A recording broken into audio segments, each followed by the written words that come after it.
Hello, hello, welcome to cEDH Budget Brews. I'm Tim, and tonight I'm joined by Brandon. Hi, How you doing tonight, Brandon? I'm doing great, Tim. How are you? I'm doing good, dude. Doing good. Continuing in our series of beginner cEDH meta busters, Brandon wanted to talk about one of his favorite decks, Brago, the Eternal King. So without further ado, why don't we let you take it away? Yes, sir. Thank you, Tim. All right, so let's talk about Brago for a second. Let's talk about his effects specifically. Whenever he deals combat damage to a player, exile any number of target non-land permanents you control and return them under your owner's control. So you get to blink as many non-land permanents as you want. We're going to abuse that ability with Lithoform Engine and Shrionic Resonator. The way this combo works, while his original triggers on the stack, you can activate Shrionic Resonator or Lithoform Engine to copy that ability, allow the ability to resolve, balancing Lithoform Engine or Shrionic again, and hopefully generating infinite ETB triggers as well as infinite mana. Hopefully, through those ETB triggers, drawing your deck, getting a win somehow. Let's talk about the creatures next. So we want to talk about our hate bearers. You know, Archon of Emeria, Aven, Mind Sensor, Dranith, Cemetery Illuminator. Excuse me. Illuminator. So typical hate bears. You got the Recruiter, the Spellseeker, the Thalia. One of the things that this deck really leverages in its stacks is taxing effects. And of course, kind of rule of law effects, though we're kind of slim on that because we are still in Azorius and want to control what we can. And then let's talk about what tutors we have, because they're not all really in-your-face tutors. So we have Tezzeret, whose -X lets you tutor for what you need. We have Tribute Mage and Trinket Mage. Mm-hmm. Trinket Mage lets you search for any mana-positive rock, and Tribute Mage lets you search for specifically what you normally want to hit with it is Shrionic Resonator. We also have Fabricate, Whir of Invention, and Muddle the Mixture. So the tutors aren't normal tutors that you would see. Oh, and we also have Enlightened Tutor. I almost forgot about that one. And Mystical Tutor. Do we have Mystical Tutor in here? We do. We do, yes. So the tutors aren't typical tutors as you see some of them, like, Tezzeret and things like that. I did want to kind of highlight that because I know a lot of people will play Tezzeret and then try to minus him. And although that's good when you're ending the game, it's not very good when you're trying to win early. Of course, our interaction suite via our instance, we have our Chain of Vapors, Psych Rifts.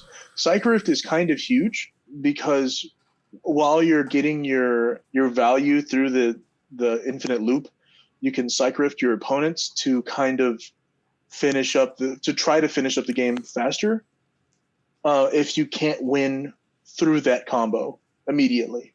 So are we just Psych Rifting and then passing the turn, or are we doing something else? Typically, if you can't get your lockdown fast enough, or if you can't win via mill, then you want a Psych Rift to at least keep them from having most of their stuff. It's kind of like a last-ditch effort. Okay. So that way you can try to do it again on your turn. And let's talk about the actual winning combo, the winning outlets. Okay. Normally, I win with Codex Shredder. Once you're able to blink everything, you can mill out your opponents. And then once you're done milling them out, you pass turn, they draw, and they don't have anything in the library, so they die. Yep. I personally, although it's not in this list, I personally like using Altar of the Brood as well. It's not necessary, but it's nice to have that little bit of backup if you're not too familiar with the other lines that I'm about to go over. It is nice to have a hard outlet sometimes. Yeah, I definitely agree. The other win conditions are the Stasis Hardlock, which you cast Stasis, you cast Tangle Wire, and it puts your opponents on a clock, and they can't untap their stuff.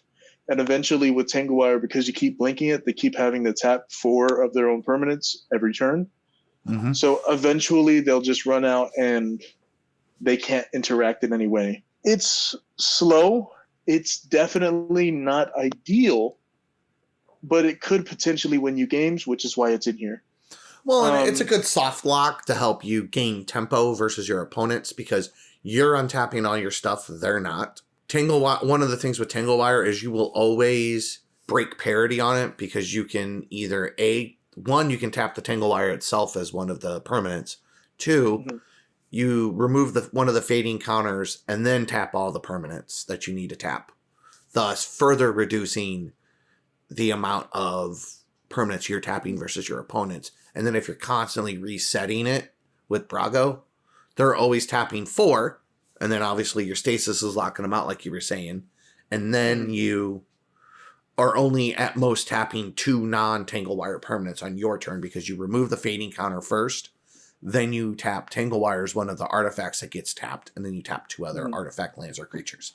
That's true. Yeah, it's definitely slower, and it's not ideal because they could interact with you if they do have the available resources. But again, it's definitely really good. It definitely puts them on a time crunch to stop you if they can. One of the other plan Bs is Narset with Windfall or Time Twister that drains their opponent to their hands and keeps them from interacting except with the stuff they already have on their board. Another thing with that, just to kind of make a note, is that's where Cyclonic Rift is really good because you can Cyc Rift all the 9-land permanents and then have Narset in play and then just Windfall or Time Twister them and strip their hands and they just get 1 card out of it. And you get this huge grip of stuff. That is actually very true.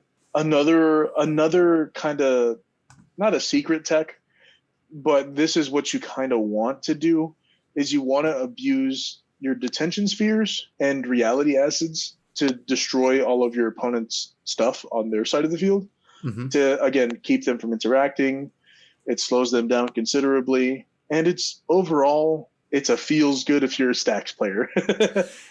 It's definitely a good soft lock. It turns, reality acid will turn like a soft lock like Stasis Tangle Wire into a hard lock for sure, especially if you strip their hands. Absolutely. Moving on, I want to talk about the kind of taxing effects that this deck utilizes to slow everybody down. One of my personal favorites is Trinisphere. It turns Trinisphere, yes. Yeah, it's definitely a really, really good card because in higher level play, a lot of people are running slimmer interactions, slimmer creatures, things like that. And they're typically casting things for free or for 1. And instead of that, they have to pay 3 for it at least. And that can paying really 3 slow for a them down. dark writ to make 3 black is not great. Exactly. Or paying 3 for anything just feels bad in cEDH. If I'm it honest really with you. does. Yeah. Paying 3 for a wild growth seems horrible. Imagine paying 3 for a Soul Ring. Or a Mana Crypt. Oh God. Imagine paying 3 for a Mana. We fixed Mana Crypt, boys. Just play Trinisphere.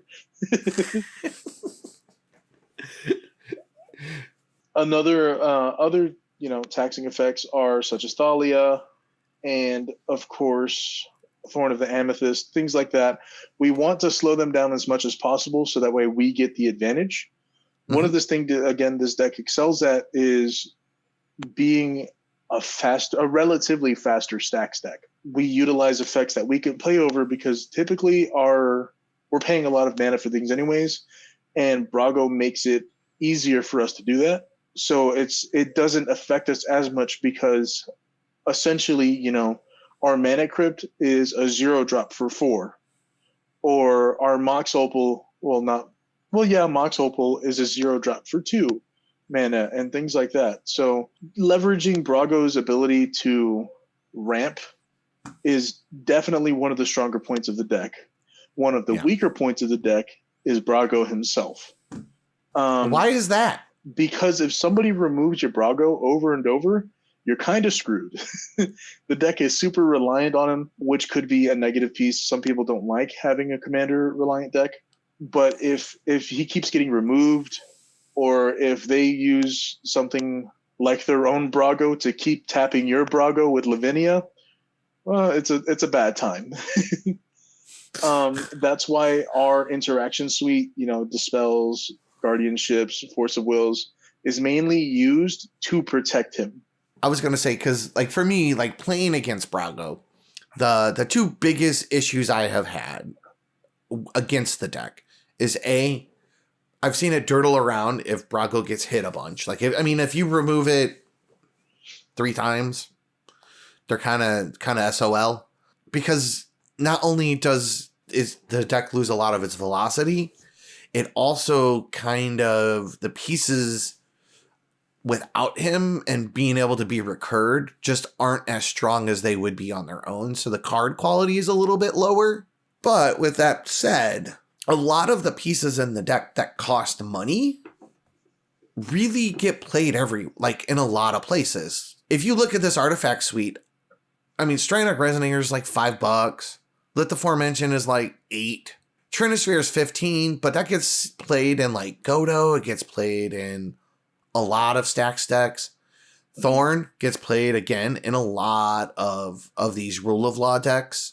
You know, Lotus Petal might be $20, but every deck that can play Lotus Petal just about plays Lotus Petal. You know, whereas you get, 47 cents for Codex Shredder, which basically sees play in Urza and this, and that's about it. And same thing with Grafdigger's Cage. Like, it's cheap. It doesn't see a ton of play. It used to see more, but again, it's not that expensive. And then like Chalice, right? Chalice is $62, right? It sees a lot of play in Rule of Law decks as well. Absolutely. While it may not be a super budget-friendly deck, once you get vested into the deck, you can take a lot of the expensive pieces and use them elsewhere. Like, basically every rock in this deck goes in Godo. Or all the expensive rocks go in, I don't know, Timnacrom, Urza, like a bunch of decks. Same thing with the Interaction Suite. Yeah, like if you literally bought this deck or proxied it up and then just cut out all the white cards and all the explicitly Brago cards and just kept all the like cEDH agnostic stuff, like Mana Crypt, Lotus Petal, Grim Monolith, Force of Will, Fierce, 60% of the money to Urza, for example. Yeah. Yeah, I would say the hardest part about piloting this deck, and this is the same with most Stax decks, is knowing how and when to play your stacks. I would say the biggest reason for that is also because you have to know what the opponents are playing. If you're not super familiar with those decks, you could easily misplay and accidentally give them a win or something like that. Right. Or accidentally just shut them off only and nobody else. The hardest part about having the knowledge for this deck is also having the knowledge for numerous other decks. So again, one of the hardest challenges is for having knowledge for this deck is also having knowledge for a bunch of other decks that you're going to be playing against. Yeah.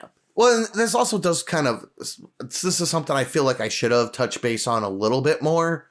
The Hipster Stacks deck was that one of the things with playing a permanent based interaction deck is all your opponents are sitting around with their hands tied, and you're the nuisance. So people kind of want to deal with it. They may not always deal with it in the most the tightest technical way, and things may get a little sloppy, or things may get like the wrong piece might get removed for the wrong person. Part of the thing with learning how to play stacks is to learn how to not be too aggressive.